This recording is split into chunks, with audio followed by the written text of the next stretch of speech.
Hello, and welcome to another episode of Hacking with Friends. I have my friend and computer science student, Tim, here with me again. And today we both have packages, and one of them is evil. So let's do a scenario. Let's say that you're at work and suddenly all of your Wi-Fi goes out. You cannot figure out what the malicious device is. There's something that has gotten in and started shutting down all the Wi-Fi networks right around the time that the mail came in. Now there's two packages, both addressed to your boss, and if you open the wrong one, you're gonna get fired. So let's see if we can figure out which one of these devices has the malicious, which one of these boxes has the malicious device inside of it, so we can figure out which one we need to open in order to stop this Wi-Fi attack. Now, we could also have maybe an evil light bulb that someone has screwed into, I've always wanted to do this actually, screwed into an empty socket, and suddenly everything's going haywire because there's a malicious device somewhere in the area. Or let's say that there's a mooch on your Wi-Fi network and you want to figure out who it is. Now, of course, we could also flip this and say, if you want to figure out where your neighbor's signal strength is strongest, this technique will work as well. But essentially what we're going to be learning today is how to take a highly directional antenna, put it on a wireless network adapter, and use it as a sniffer to be able to discover where a device is. So, are you excited? Very excited. Cool. So, what we're going to be using today is probably one of my favorite Alpha wireless products. It is a Tube U, and I believe it is meant for boats because it's also waterproof. It has a little gasket, and it comes with a variety of different antennas. I have a omnidirectional one, which is like this big over here, but the one I want to show off today is the directional panel antenna. Now, what I'm going to be using this for is basically a wireless fox hunt. I want to be able to discover where devices are around me physically by moving this around and observing the signal strength. Well, is there a program to do that? Well, yes, it's Wireshark actually. And if you've ever used Wireshark before, you should know that it's really easy to just jump into it, start selecting things you're interested in, and then create graphs or charts around them. So that's exactly what we're going to do today. We're going to figure out which one of these is our evil device or we could even, in a different scenario, figure out where our hacker was coming from or where their malicious device was by using the directionality of this antenna to point it around and then observe the change in signal strength. So this is going to be a lot of fun. And if you have a directional antenna or any antenna that has the option to swap out the antenna so that you can put in a directional one, be it a panel antenna or a parabolic one or a Yagi antenna, there's lots of different things you can pick. And I recommend you check out Simple Wi-Fi, and shout out to Raul, who hooked us up with, I believe you can see in the back right here, this Yagi antenna, which is also highly directional, and we could use equally well today. I just happen to really like this one from Alpha, so also thank you, Alpha Wireless. So again, we're going to try to make sure we're able to discern between, let's say, an innocuous package or a device that's not causing harm and something we see on the network that's actually doing something bad. So in this scenario, we're going to assume that it's maybe deauthing or attacking other devices, but this could, again, just be a rogue device that's suddenly connected to our network. And let's say someone just got our password and we want to figure out like where the heck they're coming from, and we can't figure out how they keep getting on. So this might be maybe a last resort. If someone keeps getting back on your network, you can't figure out how. You could find out at least where the signal was coming from using a technique like this. So if you're an IT administrator and you've ever had a device that's not supposed to be there just pop up and you don't know what it is or where it is, you could probably hunt it down pretty quickly running maybe a Raspberry Pi and with something like this. And this is not that expensive. I think it was like 60 to 80 bucks. A really nice network adapter that's supported by default in Kali Linux. Again, the Alpha Tube U. But yeah, really nice adapter. And also, if you put in the full one, it looks like a lightsaber. Yeah. Mm-hmm. So not so much with this one, but it looks like you're like maybe summoning something when you hold it like that. It looks like a really pathetic protester sign. Yeah, right. You can be like, "Stop wars." Just like... Anyway, so that's what we're going to be using today. We'll go ahead and take our boxes. One of these has just another directional antenna. The other one has a malicious device that's broadcasting a suspicious Wi-Fi network. I'm going to put it off to a 45-degree angle. And the reason I'm doing that is because if we put them one, basically like this, and then I was in the middle, the signal pattern of these is basically kind of like... how would I describe it? Like a 30-degree angle in front, and then behind there's this little lobe of really strong signal reception. So if I'm within maybe a couple feet of this back part of the antenna, I actually would get like pretty good signal. And that would be confusing if we had two things we wanted to test, and then might be picking up some signal from behind. So these aren't super directional and that they'll totally ignore something right behind it, but they're directional in that they're going to get much stronger signal strength when I'm pointing this at the source of the signal than if I'm pointing it away. What's the range on that thing? Not the back part, but in front. So it's line of sight basically, and that can be, as our test showed, up to 3 miles. Oh my gosh. Yeah, we went up in Los Angeles and we were pointing this down at Wireless Networks. And if you want to check this out, actually, it's our most popular episode on the SecurityFWD show, which we're also streaming on live. So if you go on youtube.com, check out SecurityFWD, SecurityFWD. We've been producing a lot of really cool content, one of which was showing off how far Wi-Fi can really go. And we used a directional antenna. In that case, I think it was a parabolic, so it was a little bit bigger. But we were able to get quite a distance, like really far, like multiple miles, by looking at the networks we could see from a known point and then checking it on wiggle.net and being like, oh, this is the location where that network is, and then comparing the distance. So we were able to get like a really far distance. So if you're a sysadmin and you're trying to find like a rogue device in like a facility, you won't necessarily have to worry about the back lobe area unless you're really close to it. Right. Unless you're like feet away from it, you really don't need to worry about that. Okay. And if someone was hacking into your network from, a mile away, which they could, you could find the source of the directional signal by, going around like this and be like, oh, it's really strong outside and only from this angle. That might let you know that, hey, it's not someone in the building. So I think that this is super fun. There's lots of applications for it. And you can also, again, just kind of tune and figure out like where the strongest parts of your house are by moving around and taking a signal strength map. Now you can use an omnidirectional antenna for this if you want to just go around and get a map of the signal and you don't care about the direction it's coming from. But I love these directional antennas because they allow you to track down the source of a signal. And it's a lot of fun if you want to play like a little hide and seek game with electronics, which we do. So let's assume we've got a malicious device in the room. I'm going to go through using Wireshark in order to actually track it down. And I'll start out from basically where we're going to go because it's really impressive looking and super cool. And then we'll work backwards and I'll show you, Tim, how to do this too. And hopefully anybody who's interested and wants to follow along will be able to do this provided they have a wireless network adapter that's compatible with Kali Linux. And I recommend checking out Alpha Wireless if you're looking for one. There's also Panda Wireless. Both of those brands have a lot of Kali Linux compatible wireless network adapters. And once you get one, this kind of stuff is a lot of fun. So let's go ahead and jump over to my terminal window.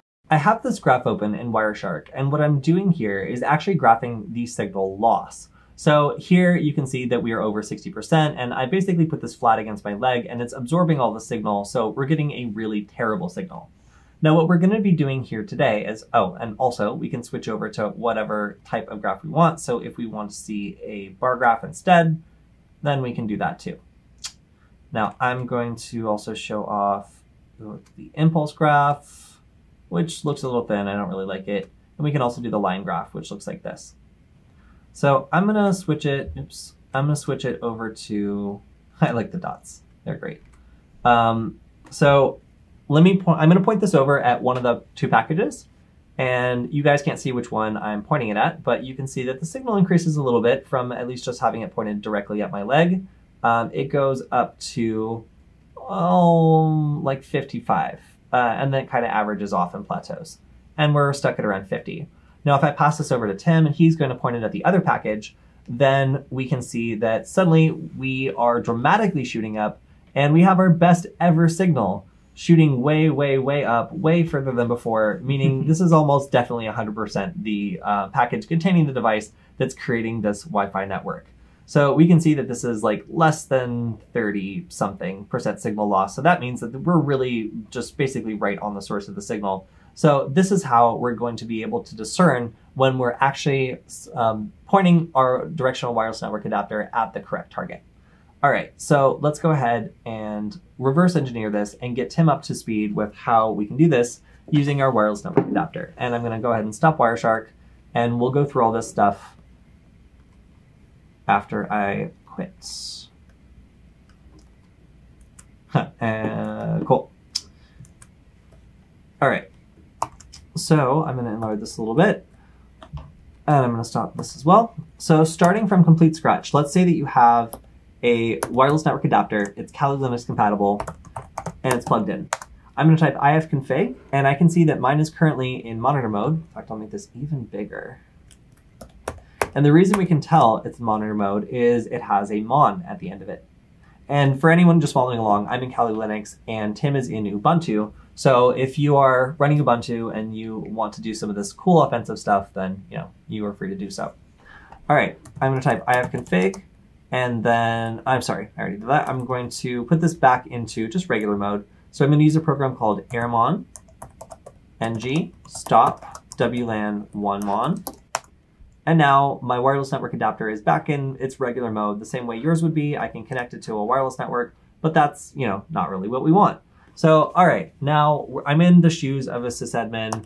I have a device that's not supposed to be here that's popping up a rogue network. I don't know what the network is for. I don't know if it's phishing people. I don't know if it's commanding and controlling something, but I want it off my network and I want to figure out where it is. It's in one of these boxes and I don't want to get fired. So let's do this. So I need to first find my wireless network adapter, ifconfig. Look at that. Now it's just WLAN 1 because it's not in monitor mode. So I'm going to put that back in monitor mode, which is airmon. And if you guys want to see what airmon is also, make this little terminal more little. I'll just do man airmon ng. You can see that it is a script that can be used to enable monitor mode on wireless interfaces. And you guys can peruse this if you want. There's a couple different arguments you can use with it, but in general, it's just an essential part of the aircrack ng suite. So, all right, we're going to use this to put our card into monitor mode. So airmon ng start WLAN 1. And in Ubuntu, Tim's going to have some wacky wireless card name, but that's fine.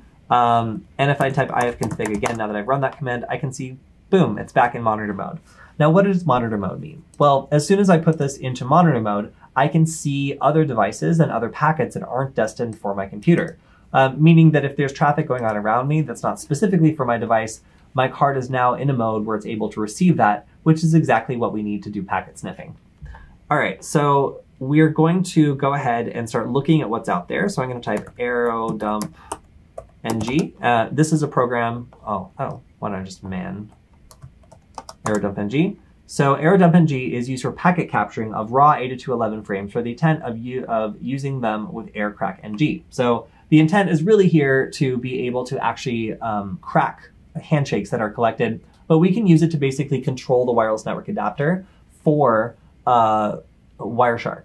Now, one thing that Wireshark doesn't do is it doesn't take control of the wireless network adapter and tell it what to do. So in most cases, you're not going to be like, Wireshark, go to channel 6, and it's going to change the card for you. You are going to tell a program, hey, scan on channel 6, and then Wireshark is just going to tap into whatever's happening on the radio interface and just dump all that information for you, which is super cool. So that's what we're going to do. So I'm going to queue for quit, aerodump ng, and then if we just run it with just the wireless interface, WLAN 1mon, no arguments except that we can see that we're scanning on all these different channels. So there's 13 that it's scanning on. 14. Okay, probably shouldn't be scanning on that one in the United States, but that's fine. It's just passive. We're not broadcasting anything.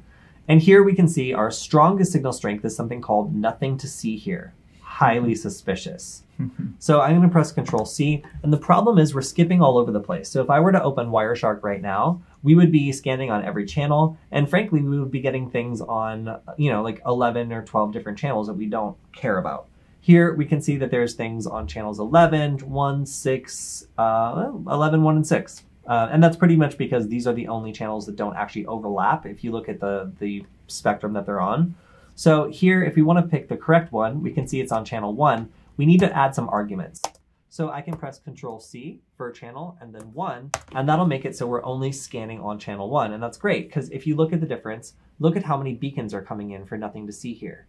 We're not on any other channel scanning around, so that means that we can see all of them. Now let me redo that without the argument, and look at the number of beacons we're getting now. An unhealthy amount of beacons. If that was a plant and this was water, it would die. So this is just not collecting as many beacons because we're on different channels all the time. So these are kind of trickling in, and we're not, let's see, right now we're at, nothing. If I stop it, nothing to see here is at 25 beacons for all that time. If I run this again, just on channel 1, nothing to see here, just hit 25 beacons. So the more beacons you get, the greater your resolution for when you measure signal strength? Well, think of it this way. We have one wireless radio that has to be on a particular channel at a particular time. If we're skipping around and capturing on all these other channels, then we're not going to capture the same number of packets as though if we just stayed on the right channel in the first place. So our first step is we got to scan on every channel and find out where our target is. We got to figure out like which channel they're residing on. Second, once we figure that out, we need to scan only on that channel, so we're capturing 100% of the packets from that device. So if I'm a sysadmin, I want to be on channel 1 because that's where all the action is right now. That's where the malicious device is broadcasting its network. If I'm on channel, 3, then I'm going to be basically ignoring and unable to receive packets that might be interesting. Gotcha. So now I've specified. Oh, I'm so sorry, Tim. I didn't see that network. Okay, so that's all right. So now I have a problem. There's another unwanted network, a technically authorized, although very rude network that's not the one that we want. So is there a way that we can use arrow dump ng to actually filter that out? And it turns out, yes, it is. Yes, there is. So we can see that the name of our device was nothing to see here. SSID? Yeah. Nothing to see here. I'm just gonna, sorry for that. Just go ahead and copy, go back down. All right, so now we can do --ESSID and then in quotes, the name of the network. And look at that. We're not seeing that nasty, rude network anymore. We're only seeing the malicious network we're interested in. Thank goodness. And the beacons are rolling in hot. We have lots of them and they're plentiful. This would be a very healthy beacon plant, I guess. So I'm just trying to close out the analogy. So here we have lots and lots and lots of beacons, and this is great. And we can see there's a relative signal strength here. So right now this is flat on the table, and if I pick it up and I point in one direction, I can see the power is going one way, and if I point it in the other direction, I can see the power goes in the other way. And again, this is loss. So right now we are pointing at very, very, very close to the source. As soon as it dips down below 20, you can basically guarantee that you're extremely, extremely close to the device that's emitting the signal. So right now, we've put it on top of one of the boxes, and it's pretty clear that that might be the box. But this could be more elegant, right? This is fine, and it looks okay, but I really feel like we could kick this up a notch, and that's where Wireshark really... visualization is key. So, all right, Tim, let's see you strut your stuff. Let's see if you can do this with your wireless network adapter. Okay. Let's switch over to Tim's screen and see if in Ubuntu we can get you up and running. Go ahead and clear that out. Ah, okay. Wow. All right, so make it big. What was the font size? Sorry. What was the hot control? Control Shift plus. Cool. Okay, I think that's good and big enough. Yep, so ifconfig. All right, you can see you've got your wacky... Oh, I was already in monitor mode. That's okay. So you can see Tim's got a wacky Ubuntu name for it, but he's already been put into monitor mode. Wacky Ubuntu name? Yeah. And then go ahead and run arrow dump ng. And just so we can look at what's out there first? Well... I have to type in the interface name as well. 3S. But remember, you don't want to see that nasty other network. You already know what the network you're interested in. Okay, so since I already know, even though I haven't checked, you've checked it. So we're going to do channel 1 and we're going to do ESSID. 2 dashes. ESSID, capital N, nothing to see here. Like it. Yep, that's how it looks. Go ahead and run it. Failed. Sudo !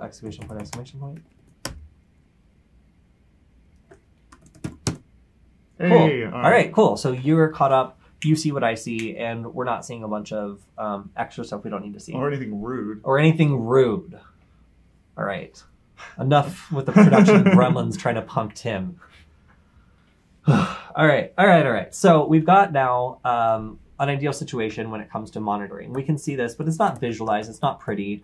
Let's do Wireshark. So we need to run Wireshark as root to be able to, some people would not like this, but we're going to run Wireshark as root to be able to access the wireless devices that we need to. Because otherwise, if you just run Wireshark without it being root, you won't see our wireless interfaces. So Tim, go ahead and run sudo Wireshark. I'm already root, so I can just do Wireshark itself. And let's stay on Tim's. That'll be fun. Okay, so go ahead and double click that. Yep. And we're off to the races. So we can see there's lots of information coming in there. Let's first just center ourselves from this ocean of data and center in on a probe frame from nothing to see here. It's moving so fast. Oh, okay, yeah, I gotcha. All right, there's one. Probe frame. There we go. All right, now if you expand this, go down to the very... Tim. What? All right, go down to the very bottom and click the arrow to expand it. Yeah. This one? Yep, that one. Now we're going to look at the tagged parameters. And do you see the SSID? Expand that down. Nope. Click crazy, Tim. Yeah, there you go. All right, now go to the SSID, nothing to see here. Right mouse click and set that as a filter. All right, now what we're telling Wireshark is we don't want to see anything that doesn't have the SSID, nothing to see here. I could have just typed this in. Mm-hmm. I just want to show all our friends how easy it is to be able to set a filtered Wireshark. You can know nothing about capture filter or display filters and still be able to create them really easily just by clicking on something you're interested in and then setting it as a filter. All right, cool. So let's say we also want to see more information. So notice that it doesn't say anything about the signal strength, right? Correct. So go ahead and collapse the tree you open. Now go back up and to the second one down should be the right information.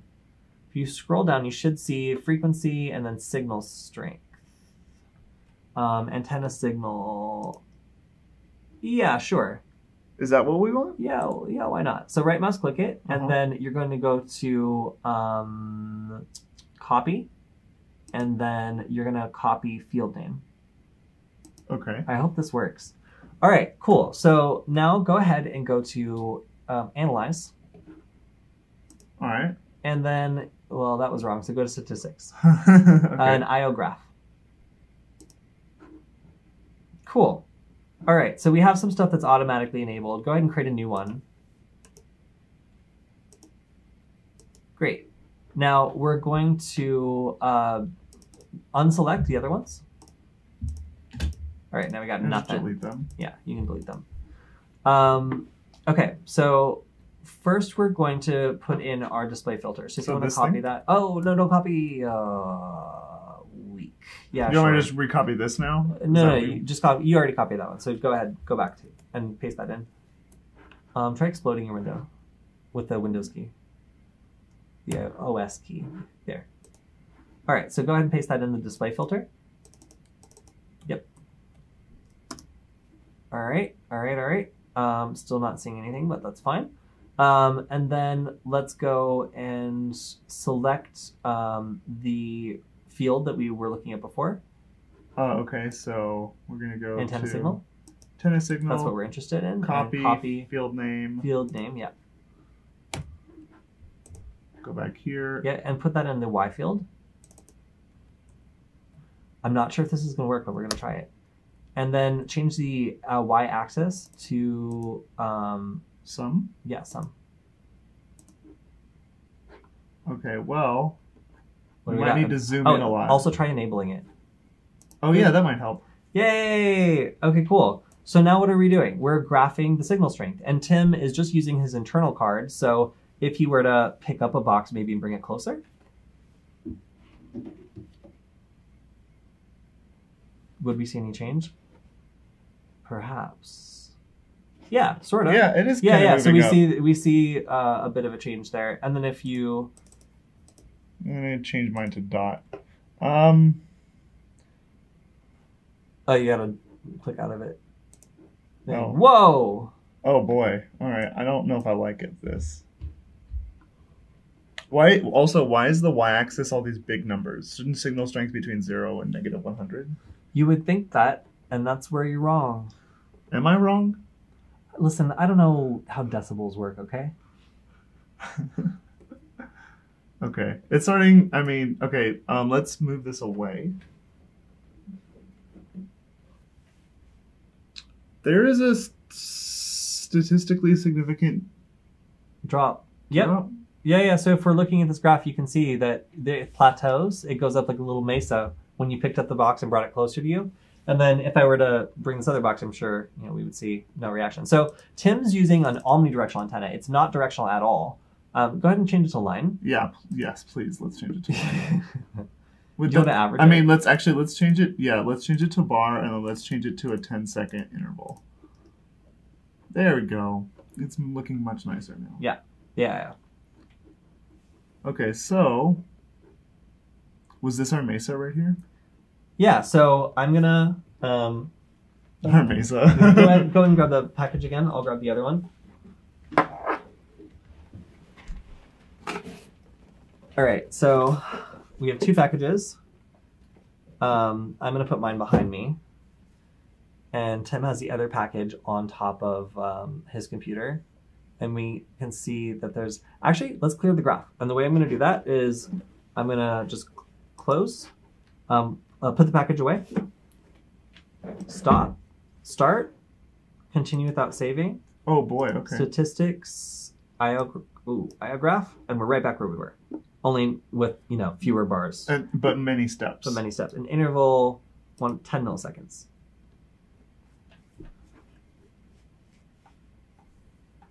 Okay. Oh, try averaging it. I'm realizing that it's only detecting packets when they come in. So that device is only broadcasting packets occasionally. Sure, or do that, yeah. That's a big interval. Whoa. Okay. I mean, whatever. Yeah, sure. All right. I don't know what you did. Oh, you're just making it go over a longer time. So it's like. Doesn't it just say instead of the? Doesn't it average it out over a larger space of time? Maybe. Yeah. So. Okay. Yeah. Well, either way. All right. Let's. You want to bring the box? Yeah. Bring the box in. All right. So this is again using just an omnidirectional antenna. From my laptop. From the laptop, we brought over the box, and now we're seeing. Come over here, where the graph is being created.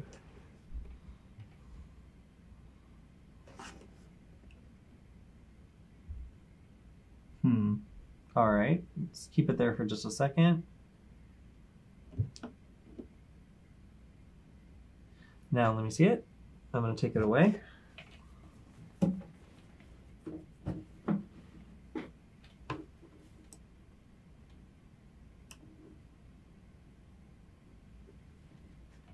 And what do we see? It's getting worse. Yeah, the signal's worse. Whoa. Yeah, so it's dropping. Okay, yeah. I'm going to change this 1000 interval estimate. It is a little terrible. And maybe change it to average and line. What is that? That's gross. What do you mean average? Oh, you mean average. Yeah. Yeah, see? That's just as gross. So you guys can see some of the downsides to just using an omnidirectional antenna. Like, even though we can work with the data, it's still a little nebulous we can tell by moving it closer and further away and studying it what's going on. But let's go ahead and switch back to my screen, and we're going to use a directional antenna and show what the difference is here. And I'm going to, I have both the boxes now. Here, I'll give you this one. All right, so on my screen, I'm going to go ahead and run Wireshark. Here are my interfaces. I'll select this one, and we're going to do the same exact process. So I'm going to find a proper nothing to see here. Got it? I can now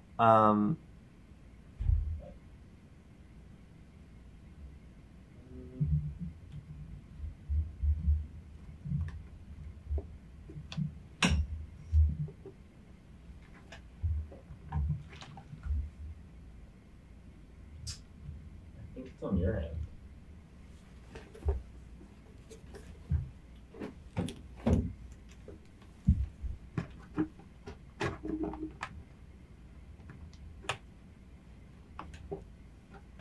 Okay. Yeah. Did you touch the cable at all? No. Okay. Do you want me to stop or just keep rolling? Keep rolling.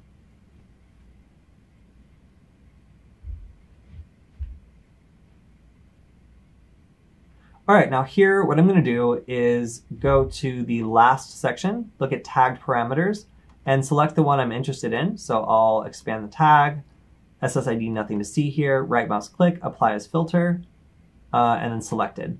So now I should only see the stuff that I'm interested in seeing. I can go all the way down here and see that they're still rolling in. So this hostile device is still with us.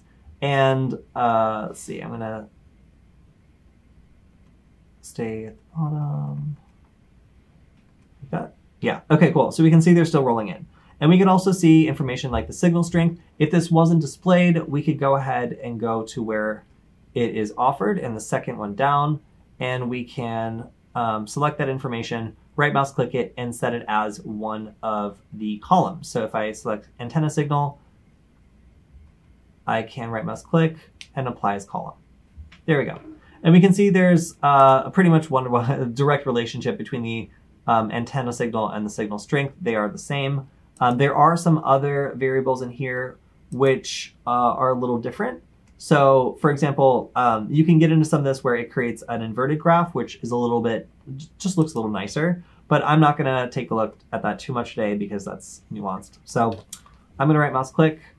I'm gonna go to copy and do the field name. What was your question? In radio information, isn't that where signal strength is? 802.1 radio information, if you scroll down. Signal strength. Signal strength. It looks like it's the same number though, so I don't think it matters. Oh, yeah. But that's what you were trying to show me earlier. Yeah, wait, where is it? Oh yeah, 49 decibel. Yeah, and it's the same. Yeah. So a little annoying, but whatever. So we could use any of those to create this graph. I've already selected this one. So when I go to statistics, IO graph, here we are, and here is my chart. So I'm gonna actually stop this just so we get a clean read on this. Again, you can just do this at any time to clean up your data, continue without saving, and then just immediately go to statistics, IO graph, and there we are, right back where we were.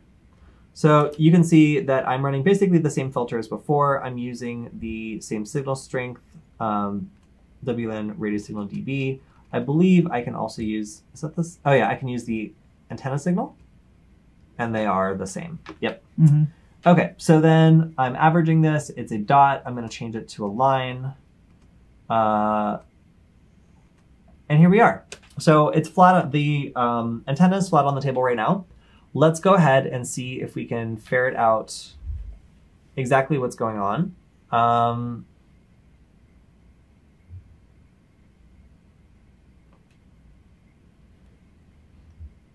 Look at the screen. Is it frozen? Yeah. How much time are we in on this? Oh, it's... Okay. Now that we have cleared the Wireshark window, we can go ahead and open up our graph again.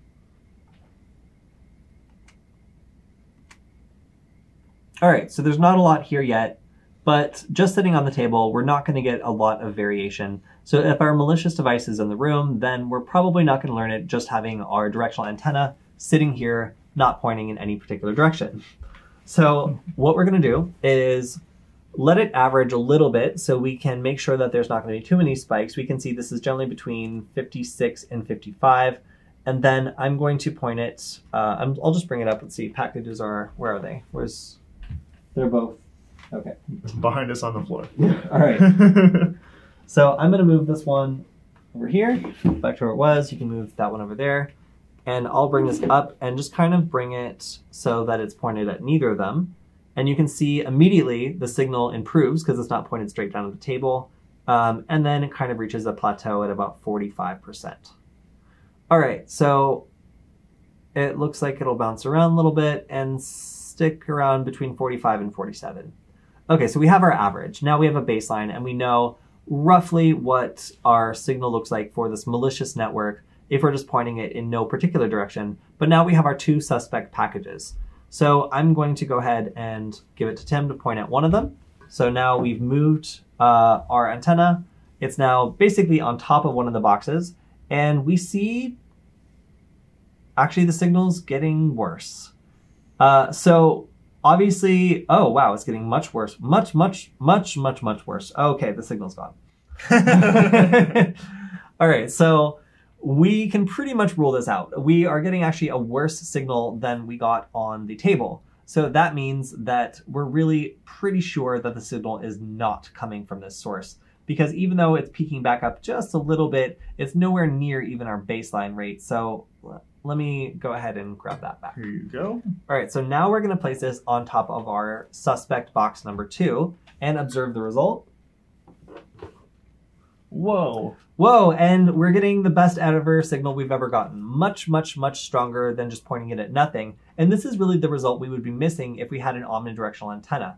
Now, as you saw with Tim's omnidirectional antenna, we weren't really able to get that much clarity just by putting the box close to us. But by pointing it directly at the box we're suspicious of, we can see that we have an incredibly strong signal, and it's almost definite that this is the box that our signal is coming from. So the suspicious network that we've identified that is broadcasting without permission within our workspace has been definitively identified as being in this package. So maybe someone was doing some worshipping, which is when you take like a malicious device, you ship it to a place that you want to pen test, and then when they bring it inside, you use the device to attack them a whole bunch, and then... Wait, did you say worshipping? Worshipping. Yeah.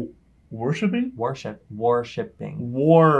Okay. Yeah. Okay, sorry, that sounded You're very... shipping something that goes to war with their devices? I don't know. But yeah. So in general, like the concept is, or war mailing, is that better for you? I mean, at least it doesn't... War mailing? Worm mailing? Yeah. Oh, we're getting stuck in semantics. Yeah. Okay, worshipping. Yeah, either way, like it's possible to send a package to, let's say, a company you wanted to break into, have it just attack a bunch of stuff, and then, you know, as soon as it gets something juicy, you could either access it from a distance and maybe get that information there, or you could actually, I don't know, maybe get the device shipped back to you after it's done scouring for just have like a return address on it. Exactly. It's like, if John Smith doesn't return, they're like, John Smith doesn't work here, get this out of here, and then it comes back to you, and guess what, you have a hash of all their passwords. Huh. Oh, interesting. Yeah. So if you're just looking for, let's say, a neighbor that's using your Wi-Fi, or if you're looking for the source of a suspicious transmission, this can at the very least help you identify devices in the area. Let's say you persistently see something connected to your Wi-Fi and you just can't remember what that device is. Well, this technique can allow you to play hot and cold until you're able to actually find it, which I think is a really cool and interesting use of Wireshark, because without doing this, it's quite difficult to track one of these devices down. And our friend Stefan is very fond of working with the ESP8266 microcontrollers that are in lots of different smart devices, like smart lights, smart relays that turn lights on and off over Wi-Fi. All those things tend to have this little microcontroller inside of it, and he can make them turn evil and maybe kick devices off of a network, or pretend to be a phishing network and try to get the Wi-Fi credentials. So there's lots of different things these evil devices can do, even though they might look small and innocuous, and maybe even fit inside like a power surge protector or something like that. So if someone manages to sneak one of these devices in and you need to track it down, again, a directional network adapter works so much better than an omnidirectional one. And there's lots of different wireless network adapters that are compatible with Kali Linux that you can basically connect a external antenna to and get a feel for exactly what's going on. So actually, I have an omnidirectional one. And it's so big and just looks like Talking about the other boat one? Yeah, the other boat one. And I kind of want to see if we can detect which box it is just using that. So let's switch back to my screen. I just want to try this out because we have some extra time. And I'm going to go over and get this huge antenna. Can we show them what it looks like? Oh yeah, well let me put it on first. I want to show what happens when we take the antenna off. So I've taken it off the box, and I'm going to take the directional antenna off. And as soon as it comes off, flatline, right? Oh yeah, see, flatlined, dead. It doesn't. Oh, okay. Yeah, so totally stopped. So you can go ahead and switch back. You can see what we're screwing on now, if it fits in the frame. Yeah, there we go.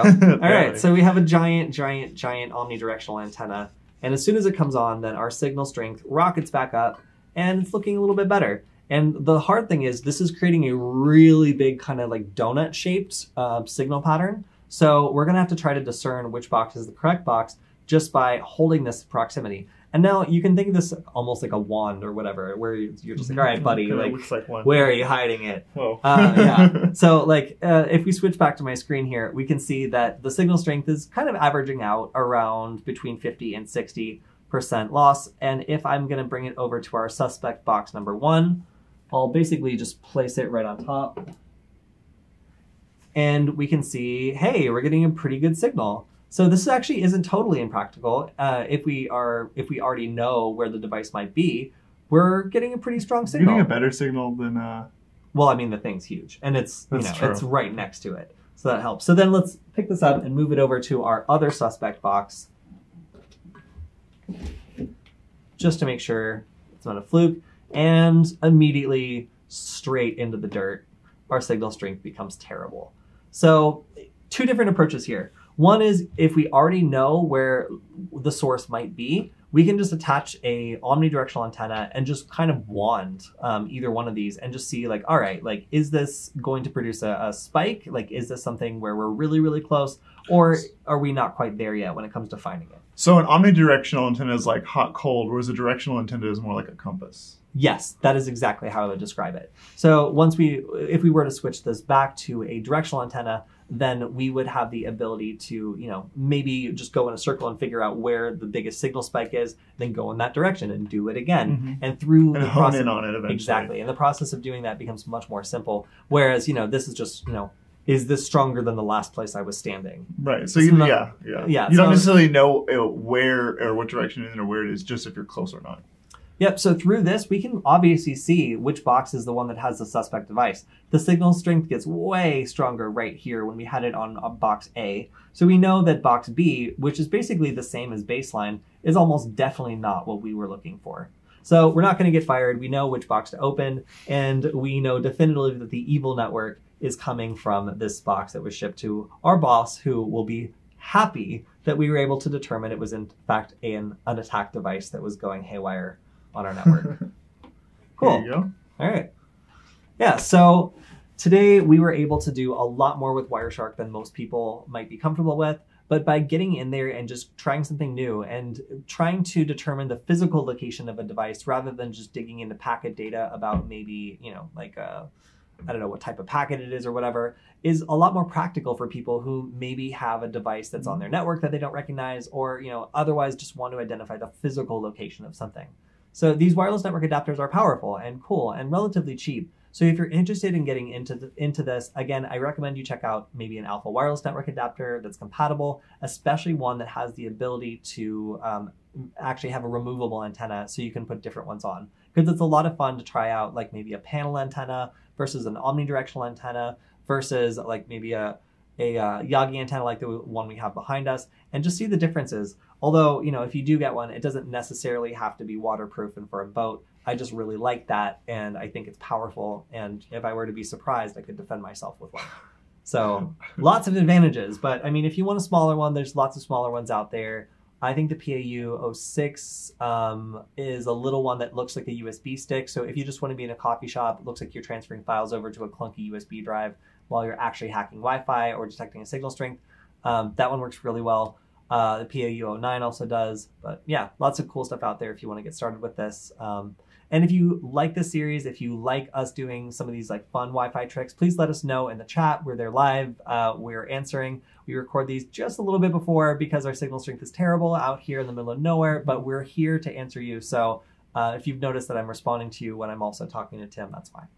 But anyway, if you like this sort of stuff, please make sure to subscribe, share it with people you think will like it too. We're just getting started with this and we have a lot of flexibility. So if you have ideas, also hit me up and let me know what you want to do for this, because we'd love to cover some more areas with PowerShell, some more stuff with Wi-Fi hacking, which is what I love, and some more stuff with programming in general, because yeah, it's a lot of fun to do this sort of stuff with friends, and that's why we do it. So any last thoughts, Tim?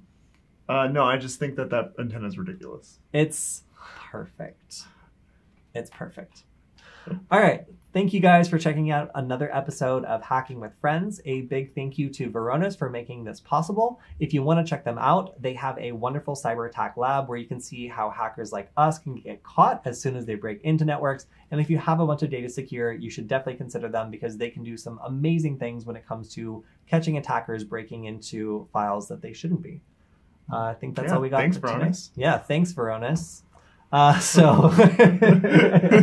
So we'll see you guys next time. Again, make sure to go to the SecurityFWD channel on YouTube. That's where all of these are stored. You can see any of them again. And you can also check out some of our episodes where we do things like test how far Wi-Fi goes because it's really far. Yeah, really far. Clearly. Yeah. Apparently, yeah. Cool. All right. We'll see you guys next time. Thanks for joining us. And, Bye, guys. Bye.